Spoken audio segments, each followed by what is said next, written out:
ಕರ್ನಾಟಕದ ಈ ದಕ್ಷಿಣ ಭಾರತದಲ್ಲಿ ಕಾವೇರಿ ನದಿಯ ತೀರದಲ್ಲಿ ಈ ಒಂದು ಐತಿಹಾಸಿಕವಾದಂಥ ಜಿಲ್ಲೆ, ಧಾರ್ಮಿಕ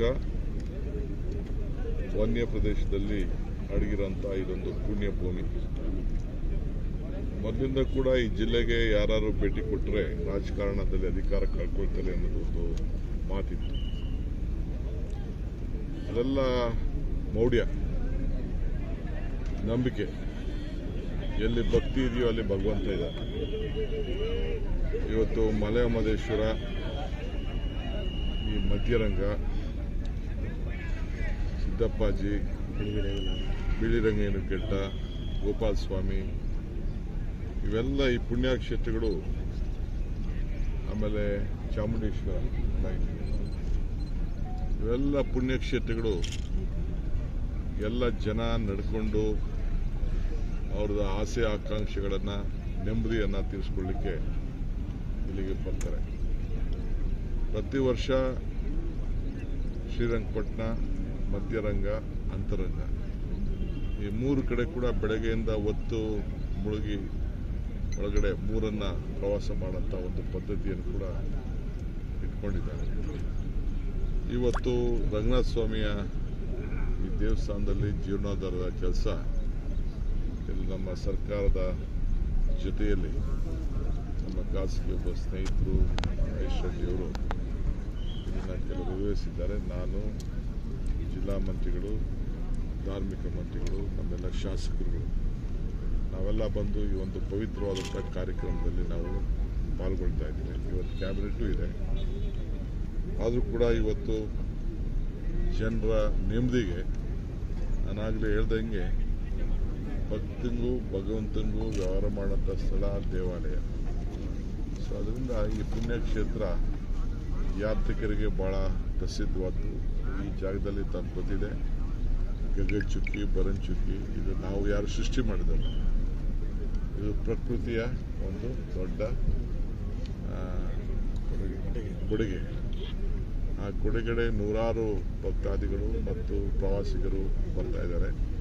ನಮ್ಮ ಸರ್ಕಾರ ಕೂಡ ಇವತ್ತು ಅನೇಕ ಅಭಿವೃದ್ಧಿ ಕೆಲಸವನ್ನು ಎಲ್ಲ ಕಡೆ ಇವತ್ತು ಮಾಡ್ಕೊಂಡು ಬಂದಿದೆ. ಎಲ್ಲ ಕ್ಯಾಬಿನೆಟ್ ಕೂಡ ಮೊನ್ನೆ ಮಾಡಿ ಈ ಜಿಲ್ಲೆಗೆ ಒಂದು ವಿಶೇಷವಾದಂಥ ಕೊಡುಗೆಗಳನ್ನು ಕೂಡ ನಾವು ಕೊಟ್ಟಿದ್ದೇವೆ. ಜೊತೆಗೆ ಇಂಡಸ್ಟ್ರಿಯಲ್ ಗ್ರೋತ್ ಕೂಡ ಆಗಬೇಕು ಅನ್ನೋ ದೃಷ್ಟಿಯಿಂದ ಮೊನ್ನೆ ಕೂಡ ಅನೇಕ ತೊಡಕುಗಳಿದ್ದಂಥದ್ದು ಕೂಡ ನಾವೆಲ್ಲ ಸರಿಪಡಿಸಿದ್ದೇವೆ. ಜೊತೆಗೆ ಇಲ್ಲೇನು ಆಕ್ಸಿಜನ್ನಲ್ಲಿ ಸತ್ತಂಥವ್ರಿಗೆ ಬಂದು ಕೊಟ್ಟ ಮಾತನ್ನು ನಮ್ಮ ಡಿಸ್ಟ್ರಿಕ್ಟ್ ಮಿನಿಸ್ಟರ್ ವೆಂಕಟೇಶ್ ಅವರ ನೇತೃತ್ವದಲ್ಲಿ ಈ ಜವಾಬ್ದಾರಿಯನ್ನು ವಹಿಸಿ ಅವರು ಮತ್ತು ನಮ್ಮ ಶರಣ್ ಪ್ರಕಾಶ್ ಪಾಟೀಲ್ ಅವರು ಇದು ಇತಿಹಾಸ ಪುಟಕ್ಕೆ ಹೋಗುವಂಥ ಕೆಲಸವನ್ನು ವೆಂಕಟೇಶ್ ಅವರು ಮಾಡಿದ್ದಾರೆ. ನನಗೆ ಅತಿ ಹೆಚ್ಚು ನನ್ನ ಜೀವನದಲ್ಲಿ ಒಂದು ಸಂತೋಷವನ್ನು ತಂದಂಥ ದಿನ ಆ ಎಲ್ಲ ಆಕ್ಸಿಜನ್ಗೋಸ್ಕರ ಪರದಾಡ್ತಾ ಇದ್ದಂಥ ಜನರ ಕುಟುಂಬಕ್ಕೆ ಸರ್ಕಾರಿ ಉದ್ಯೋಗವನ್ನು ಕೊಟ್ಟು ಮಾತನ್ನು ಉಳಿಸ್ಕೊಂಡವಲ್ಲ ಈ ಭೂಮಿಲಿ ಅನ್ನೋದು.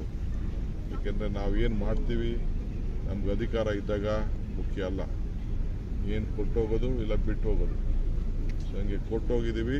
ಆ ಇತಿಹಾಸದ ಪುಟಕ್ಕೆ ಇವತ್ತು ನಮ್ಮ ಕಾರ್ಯಕ್ರಮವನ್ನು ಜನರಿಗೆ ಬಿಟ್ಟು ಹೋಗ್ತಾ ಇದ್ದೀವಿ. ಸೊ ಹಂಗೆ ಇವತ್ತು ನಾವು ಮಾಡ್ಕೊಂಡು ಬರ್ತಾಯಿದ್ದೀವಿ. ನಿನ್ನೆಗೆ 3 ವರ್ಷ ನಮ್ಮ ಸರ್ಕಾರ ನಿಂತಿದೆ.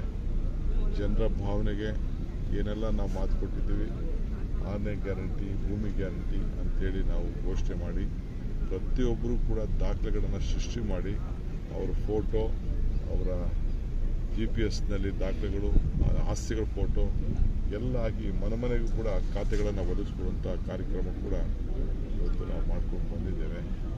ಯಾರು ಮಾಡೋಕ್ಕಾಗಿರಲಿಲ್ಲ ಆ ಕೆಲಸವನ್ನು ನಮ್ಮ ಸರ್ಕಾರ ಮಾಡಿ ಆ ಜನರ ಋಣವನ್ನು ತೀರಿಸುವಂಥ ಕೆಲಸವನ್ನು ನಾವು ಮಾಡ್ತಾಯಿದ್ದೀವಿ. ಇನ್ನು ಮುಂದಿನ 2 ವರ್ಷದಲ್ಲಿ ಇದಕ್ಕಿಂತ ಹೆಚ್ಚು ಕಾರ್ಯಕ್ರಮಗಳನ್ನು ನಾವು ರೂಪಿಸ್ತಾ ಇದ್ದೇವೆ. ಒಂದೇನಪ್ಪ ಅಂದರೆ ಈ ವರ್ಷ ಕಳೆದ 3 ವರ್ಷ ಭಾಳ ಚೆನ್ನಾಗಿ ಮಳೆ ಆಯಿತು. ಸದ್ಯಕ್ಕೆ ಇನ್ನೂ ಮಳೆ ಬಿದ್ದಿಲ್ಲ. ನಾನು ನಮ್ಮ ವೆಂಕಟೇಶ್ವರು ಮಾತಾಡ್ಕೊಂಡು ಬಂದು ಈ ವರ್ಷ ರೈತರನ್ನ ಹೆಂಗೆ ಕಾಪಾಡಬೇಕು, ಕುಡಿಯೋ ನೀರು ಸಮಸ್ಯೆ ಹೆಂಗೆ ಬಗೆಹರಿಸಬೇಕು ಅಂತ ಕೂಡ ಚರ್ಚೆ ಮಾಡ್ಕೊಂಡು ನಾವು ಬಂದಿದ್ದೇವೆ. ಸುಪ್ರೀಂ ಕೋರ್ಟಲ್ಲಿ ಒಂದು ಬದ್ಧತೆ ಇದೆ, ಆದೇಶ ಇದೆ. ಏನಾದ್ರು ಮಾಡಿ 177 TMC ನೀರನ್ನು ಕೊಡಲೇಬೇಕು ಅನ್ನೋದು ಕೂಡ ಇದೆ. ಇದನ್ನು ಹೆಂಗೆ ಬಗೆಹರಿಸಬೇಕು ಅಂತೇಳಿ ಈಗ ಮುಂದಿನ ದಿನದಲ್ಲಿ ನಾವು ಚರ್ಚೆ ಮಾಡ್ತಾ ಇದ್ದೇವೆ. ಸೊ ಮಾಧ್ಯಮದವ್ರದ್ದೆಲ್ಲ ನಿಮ್ಮದು ಕೂಡ ಸಹಕಾರ ಇದೆ. ನೀಟ್ ಪರೀಕ್ಷೆಯ ಕಳ್ಳಾಟದ ವಿರುದ್ಧ ಪ್ರತಿಭಟನೆ ಆಗಿದೆ. ಮೇಕೆದಾಟು ಸುಪ್ರೀಂ ಕೋರ್ಟಲ್ಲಿ ಇದು ತಮಿಳುನಾಡಿಗೆ ಯಾವ ಥರದ ಹಕ್ಕಿಲ್ಲ. ತಮಿಳುನಾಡು ಏನಿದ್ರು ಕೂಡ CWCಗೆ ಹೋಗಿ CWCವರು ಇದರ ಬಗ್ಗೆ ಮಾಡಬೇಕು ಅನ್ನೋದು, ಅದನ್ನು ನಮ್ಮ ಕರ್ನಾಟಕ ಸರ್ಕಾರದ ಪರವಾಗಿ ಅವರ ಅರ್ಜಿಯನ್ನು ವಜಾ ಮಾಡಿದ್ದಾರೆ. ಈಗ ನಾವು DPR ಕೂಡ ನಾವು ತಯಾರು ಮಾಡಿದ್ದೇವೆ. ಮೇಕೆದಾಟು ಆಫೀಸ್ ಓಪನ್ ಮಾಡಿದ್ದೇವೆ. ಜಮೀನನ್ನು ಗುರುಸ್ತಾ ಇದ್ದೇವೆ. ಫಾರೆಸ್ಟ್ ಜಮೀನಿಗೆ ಆಲ್ಟರ್ನೇಟಿವ್ ಜಮೀನು ಕೊಡಬೇಕು ಅಂತ ಗುರುಸ್ತಾ ಇದ್ದೇವೆ. ಅದನ್ನು ಕೊಟ್ಬಿಟ್ಟು ಈಗ ಹೊಸ DPRನ ಕೊಡ್ತಾ ಇದ್ದೇವೆ.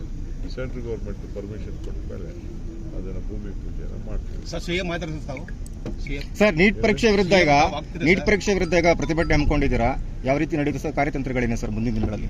ಅದೆಲ್ಲ ಆಮೇಲೆ ಮಾತಾಡೋಣ. ಅದೆಲ್ಲ ಬೆಂಗಳೂರಲ್ಲಿ ಮಾತಾಡ್ತಾರೆ. ಕಾಲ, ಟೈಮು, ಮುಹೂರ್ತ ಎಲ್ಲ ಹಿರಿಯರಿ ಮಾತಾಡಲಿ ಸರ್. ನೀವೇ ಇದ್ದೀರಲ್ಲಪ್ಪ ದೇವತೆಗಳು, ಜನರೇ. ಸರ್, ನಿಖಿಲ್ ಕುಮಾರಸ್ವಾಮಿ ಸ್ಟೇಟ್ಮೆಂಟ್ ಕೊಟ್ಟಿದ್ದಾರೆ ಸರ್. DK ಶಿವಕುಮಾರ್ ಎಂಬ ನಾನು ಅಂತ ಬರ್ಸ್ಕೊಂಡಿದ್ದೀರಾ ಅಂತ.